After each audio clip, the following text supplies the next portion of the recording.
मनुष्य का शरीर प्राप्त कर लेना या मिल जाना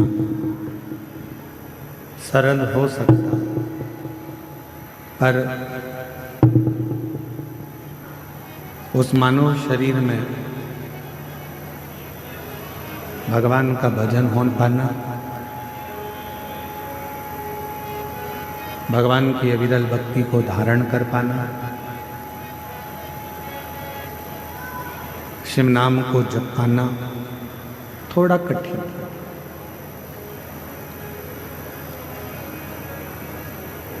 दुनिया में धन वाले बहुत होंगे, आप भी जितने बैठे हो किसी के पास धन की कमी नहीं है, संपदा की कमी नहीं है, वैभव की कमी नहीं है।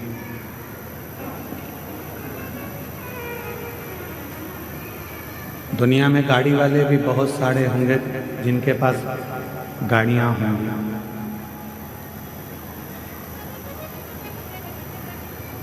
दुनिया में बंगले वाले भी बहुत होंगे जिनके पास में बंगला होगा, वैभव होगा, बहुत प्रॉपर्टी होगी, जमीन होगी। गाड़ी वाले, रिक्शे वाले, धन वाले, संपदा वाले, वैभव वाले, बंगले वाले, जमीन वाले ढेरों होंगे, पर इस संपूर्ण दुनिया में पुण्य वाले बहुत कम होंगे, जिनके पास पुण्य होगा।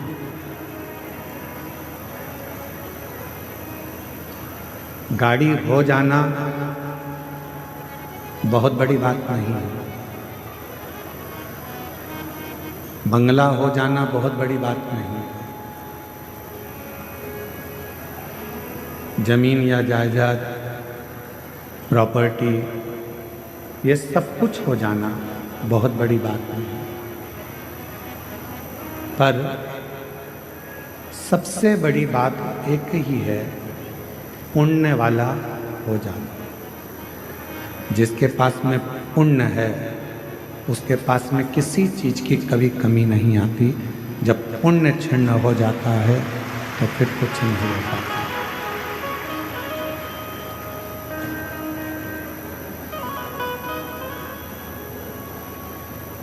दुनिया की दृष्टि में लगता है कि जितने लोग कथा में आकर बैठे हैं,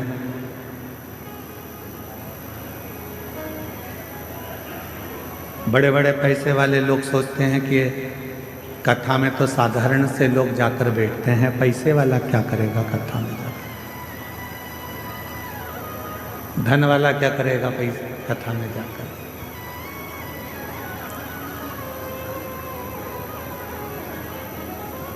खूब गाड़ी के मालिक सोचते हैं कि हमारे पास में इतनी गाड़ी है तो हम कथा में जाकर क्या करें। जिनके पास ढेरों जमीन है वो भी यही सोचते हैं कि हम कथा में जाकर क्या करें, पर उन्हें कौन समझाए। तुम्हारे पास में गाड़ी तो बहुत है, बंगले बहुत हैं, सत्ता और वैभव बहुत है, पर तुम्हारे पास में पुण्य नहीं है, इसलिए तुम कथा तक नहीं पहुंच पाते।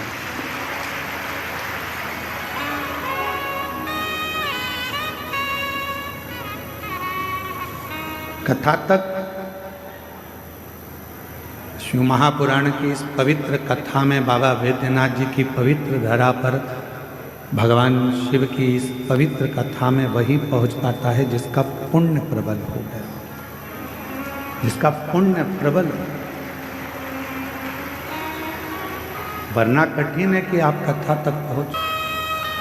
आप सबके पास में, सबके घर में ओढ़ने के लिए कम्बल भी है और बिछाने के लिए गादी भी है। बोलो है कि नहीं है? जम के बोलो, है ना।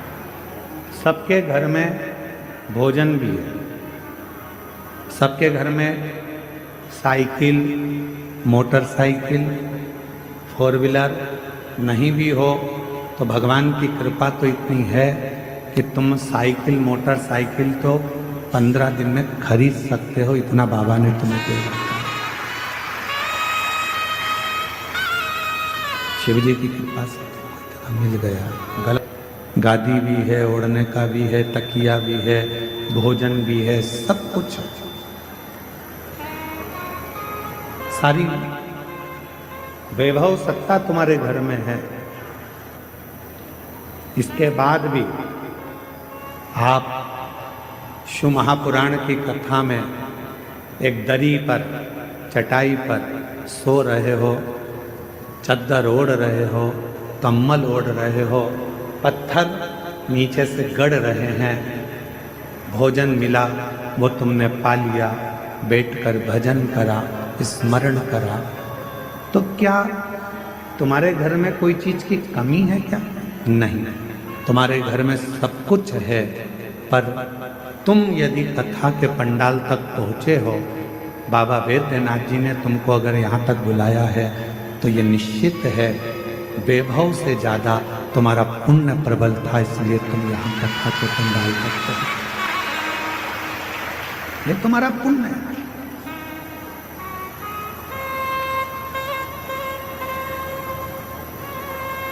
और शंभु शरणे बटनी मांगू घड़ी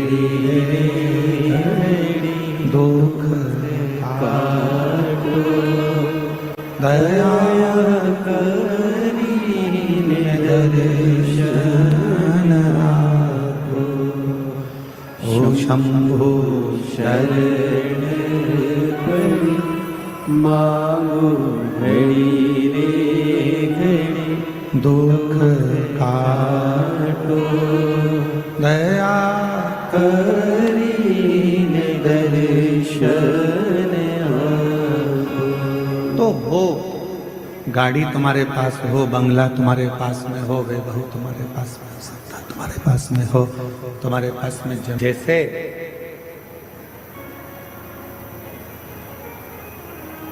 मानव देह के अंदर, मानव शरीर के अंदर दया का होना जरूरी है, उसी तरह अपनी जिंदगी में थोड़ा सा पुण्य का होना जरूरी है।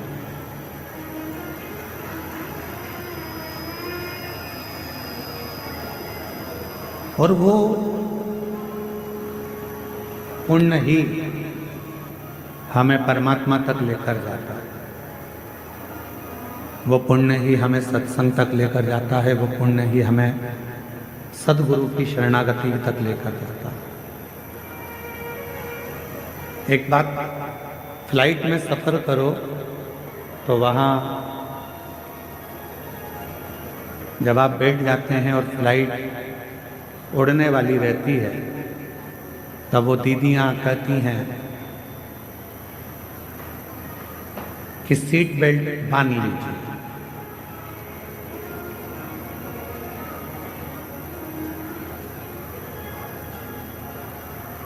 फिर वो कहती हैं कि जब ऑक्सीजन की कमी होगी, अपने आप ऑक्सीजन लेने के लिए कैप नीचे आएगा, आप उसको लगा लीजिए। पर दूसरे को सहायता देने से पहले उस ऑक्सीजन कैप को आपको लगाना पड़ेगा।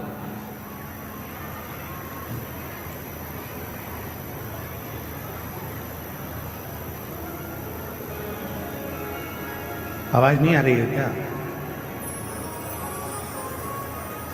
उस ऑक्सीजन कैप को पहले अपने को लगाना है, फिर दूसरे की सहायता करना है। डिले कम कर दो, गूंज रहा है तुम लोग। पहले ऑक्सीजन कैप अपने को लगाना है, फिर दूसरे को सहायता करना है। शिव महापुराण की कथा भी यही कह रही है।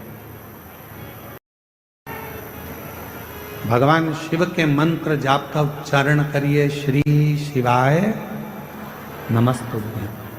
पहले स्वयं भगवान के मंदिर में एक लोटा जल चढ़ाना प्रारंभ करिए, शिवलिंग तक पहुंचना प्रारंभ करिए। पहले स्वयं भगवान की अविरल भक्ति को प्राप्त करने का प्रयास करिए। पहले स्वयं शिव महापुराण की कथा तक पहुंचने का प्रयास करिए। फिर जब देव अधिदेव महादेव की शरणागति आपको मिल जाए, जब बाबा देव अधिदेव महादेव आपके दुखों को काट दें।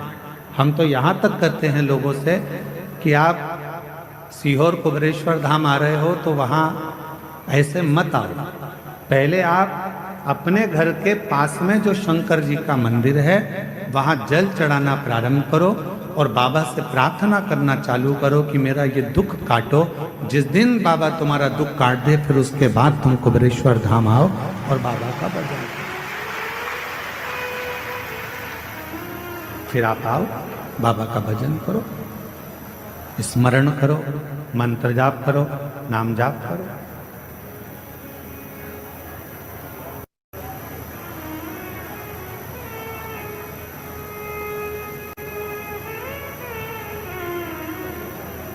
आपकी और हमारी आदत क्या है? मेरा बेटा अमरनाथ जा रहा है, मेरा पति केदारनाथ जा रहा है, मेरी पत्नी मेरी बेटी अमरनाथ केदारनाथ जा रही है।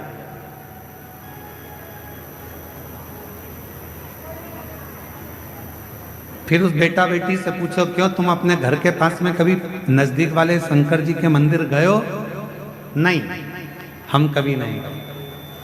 अब ईमानदारी से बोलो, जब तुम पास की पास में शंकर जी का शिवालय है, पास की पास में शंकर जी का मंदिर है, वहां एक लोटा जल चढ़ाने नहीं गए और केदारनाथ और अमरनाथ में भगवान को ढूंढने जाओगे तो बाबा भोलेनाथ मिलेगा। और हमारी बात बिल्कुल मत मानो, बिल्कुल हमारी बात मानने की जरूरत नहीं है। आप तो महाभारत का चरित्र देखिए, महाभारत के चरित्र में जब युधिष्ठिर, नकुल, सहदेव, अर्जुन, भीम सब भगवान कृष्ण के सामने हाथ जोड़कर खड़े हो गए और कह दिया कि अब हमारा तो पूरा वैभव चलेगा।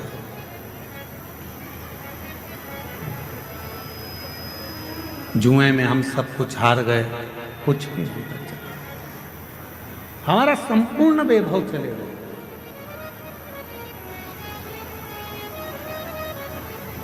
जुए में हम सब कुछ हार चुके हैं, हमारे पास में कुछ नहीं, कुछ भी। इस पर्दे को खोल दो ना थोड़ा सा, तो लोग बाग कम से कम पीछे से देख लेंगे, क्या दिक्कत है।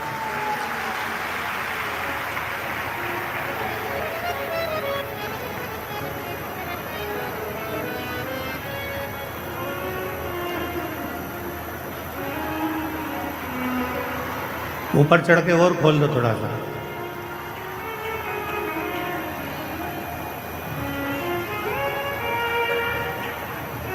पर निवेदन है कि वहां कोई खड़ा नहीं रहेगा, नीचे बैठ के सब सुनना और चुप रहकर सुनना।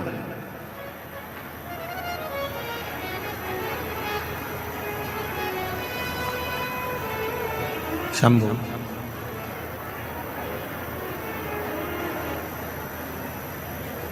आप हमारी बात को ना मानकर आप तो महाभारत का चरित्र लेकर आओ। गीता प्रेस गोरखपुर के महाभारत का पूरा एक आनंदमय चरित्र को लेकर आइए और उस महाभारत के चरित्र को घर में बैठकर थोड़ा सा पढ़ो।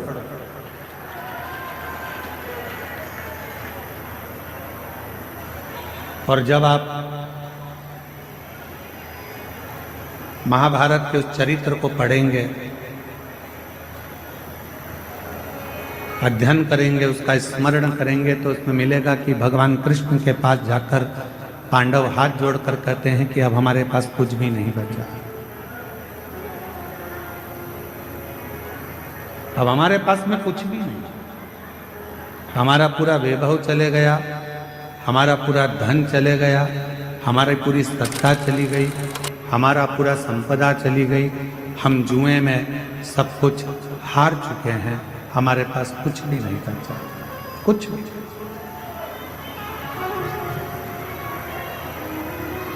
अब हमारे पास में कुछ भी नहीं है तो हम क्या करें? पांडवों की दशा देखकर भगवान कृष्ण ने कह दिया कि तुम एक काम करो कि भगवान शंकर का भजन करो। थोड़ा सावधानी पूर्वक कथा सुनिएगा, ध्यान लगाइएगा।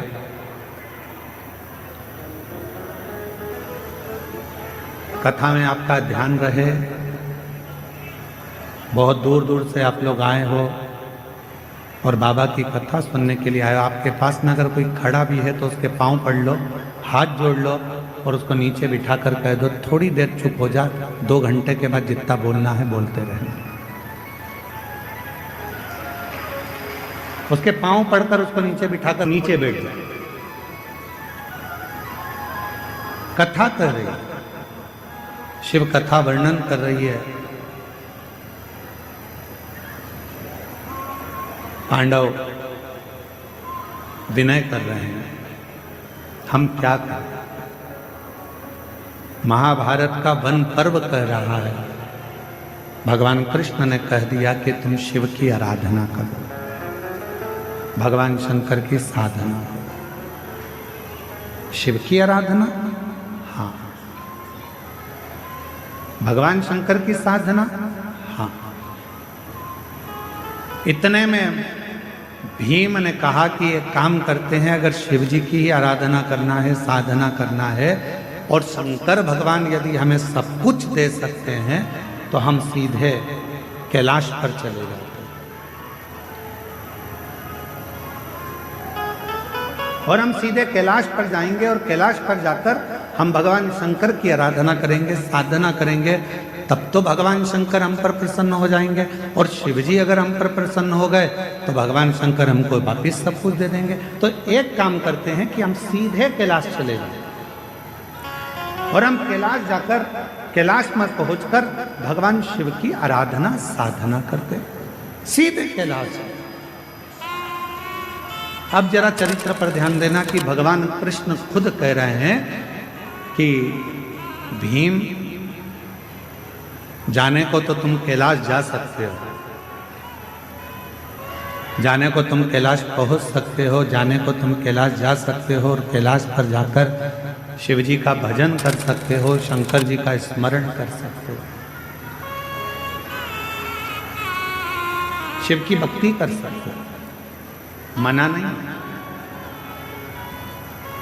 पर हम जानते हैं तुम सीधे अगर कैलाश तक पहुंच भी गए, मालूम पड़े मुख्यमंत्री के दरवाजे तक पहुंच भी गए, प्रधानमंत्री के दरवाजे तक, राष्ट्रपति के दरवाजे तक पहुंच भी गए और वहां जाकर खड़े होकर तुम आवाज लगा रहे हो कि भैया जाकर बोलो मैं आया हूं, तो द्वारपाल पूछेंगे तुम कौन हो?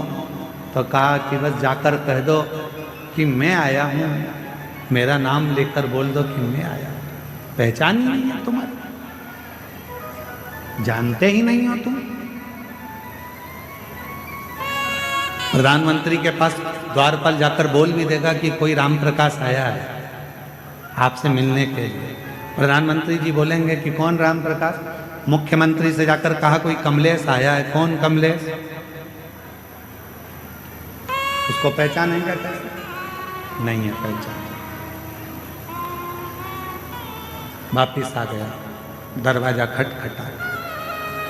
भगवान कृष्ण कह रहे हैं भीम, कैलाश पर जाकर भजन करना सरल है, पहुंच जाओगे, बैठ जाओगे, पुकार लोगे, विनय कर लोगे, निवेदन कर लोगे, बाबा को बार बार पुकार लोगे। पर याद रखना वहाँ बाबा तुम्हारी पुकार को सुन भी लेंगे तो भी तुम्हें कुछ दे नहीं पाएंगे, कुछ दे नहीं पाएंगे। इसलिए एक काम करो, 12 वर्ष के लिए तुम जब वन में भ्रमण करोगे, इन 12 वर्ष में प्रतिदिन का एक नियम बना लो कि एक पार्थिव शिवलिंग का निर्माण करना है, पूजन करना है। नजदीक में कोई शंकर जी का शिवलिंग है, वहां जाकर आराधना करना है। 12 वर्ष के वन में तुम 12 वर्ष तक जब वन में रहो तो 12 वर्ष के वन में केवल शंकर की आराधना करना, शिव मंदिर तक जाना, शिवालय की पूजन करना, पार्थिव पूजन करना और शंकर का स्मरण करना। 12 वर्ष तक शंभु, 12 वर्ष तक तुम शिव का भजन, 12 वर्ष। हम सीधे अगर कैलाश चले जाएं और कैलाश में जाकर अगर भगवान शंकर से मिले तो मिल जाएंगे, मिलेंगे, ऐसा नहीं कि नहीं, पर नहीं दे पाए, नहीं दे पाए। शिव महापुराण की कथा कहती है कि 12 वर्ष तक पांडवों ने भगवान शंकर की रोज प्रतिदिन शिवलिंग का निर्माण करा और पूजन करा। एक समय ऐसा आ गया कि भीम के मन में आया कि नियम सबने लिया है तो थोड़ी सी मैं जरा हंसी उड़ा लूं, और भीम ने क्या करा, एक दिया कि ये शंकर का शिवलिंग है और तू पूजन कर। अर्जुन को नहीं मालूम था कि ये शंकर का शिवलिंग है या जड़ है, उसने तो शिवलिंग माना, और अर्जुन ने शिवलिंग मानकर उसकी आराधना कर ली, साधना कर ली, जल चढ़ा लिया, पूजन कर ली, बेलपत्र चढ़ा दी, भक्ति कर ली, पंचाक्षर मंत्र का जाप कर लिया, षडाक्षर मंत्र बोल लिया, ओम नमः शिवाय बोल लिया, नमः शिवाय बोल लिया। अर्जुन ने बारंबार शिव जी को प्रणाम कर लिया, दंडवत कर लिया। थोड़ी देर बाद भीम आकर बोलता है, जिस शिवलिंग पर तुमने जल चढ़ाया अर्जुन, जिस शिवलिंग पर तुमने बेलपत्र चढ़ाया अर्जुन, जिस शिवलिंग को तुमने भोग लगाया अर्जुन, जिस शिवलिंग को तुमने नमः शिवाय कहा अर्जुन, जिस शिवलिंग को तुमने षडाक्षर मंत्र ओम नमः शिवाय का स्मरण जाप किया है, जिस शिवलिंग के सामने, ये शिवलिंग नहीं है अर्जुन, ये तो मैंने एक पेड़ की जड़ को उठाकर रख दिया था और ये शिवलिंग नहीं है। तुम चाहो तो मैं अभी इसको उठाकर दूर फेंक कर बता देता हूं। इतने में अर्जुन ने कहा, भीम भले तुमने पेड़ की जड़ काट कर रखी हो, पर मेरा विश्वास कहता है कि मैंने जल चढ़ाते समय इसको शंकर मान लिया, तो ये वृक्ष की जड़ भी शंकर हो गई, ये वृक्ष की जड़ भी शंकर हो गई है, शिव हो गया है, इसमें शंकर का अंश विराजमान हो गया है, अब ये शिव हो गया, अब तुम इसे उठा नहीं सकते। भीम ने कहा, मैं लेकर आया हूं, और यदि मैं लेकर आया हूं तो मैं इसको उठा सकता। अब भीम अर्जुन से कहता है, देखो मैं अभी उठाकर बताता